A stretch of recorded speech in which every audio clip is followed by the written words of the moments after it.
মনে করেন যে আপনার সোনার দোকান রয়েছে, সেই সোনার দোকানকে আপনি কি সোনা আপনার কিনা বেচার পরে খুলে রেখে চলে আসবেন? বাজারে সোনার দোকান আছে, খুলে রেখে চলে আসবেন?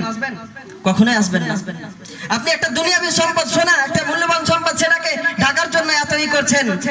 আপনার মেয়ে, আপনার স্ত্রী যে এত মূল্যবান, আপনাকে কি দিয়ে বোঝায় আমি বোঝাতে পারবো না, এতটা মূল্যবান। আল্লাহ তাআলা এতটা সম্মান দিয়েছেন। জাহিলি যুগে মেয়েদের সম্মান ছিল না, ইসলাম আসার পরে মেয়েদের সম্মান দিয়েছে। জাহিলি যুগে মেয়েদেরকে জ্যান্ত পুঁতে দেওয়া হতো, ইসলাম এসে সম্মান দেওয়া হয়েছে। তো আপনি একটা সোনার দোকানকে এত সিকিউরিটি দিয়ে, ক্যামেরা দিয়ে, গার্ড দিয়ে সেটাকে পাহারা দেন। আপনার মেয়ে, আপনার স্ত্রী তো তার চাইতে মূল্যবান, কেন তাকে আপনি আপনার পাহারায় রাখতে পারেননি? এটা আপনার দুর্বলতা, আপনার ইমানের দুর্বলতা। আপনি যখনই বুঝতে পারবেন যে আমার মেয়েকে অন্য পুরুষ দেখলে আমার কি কেমন লাগবে, তখনই আপনার ভিতরে মানে ইমানের সাড়া জাগবে।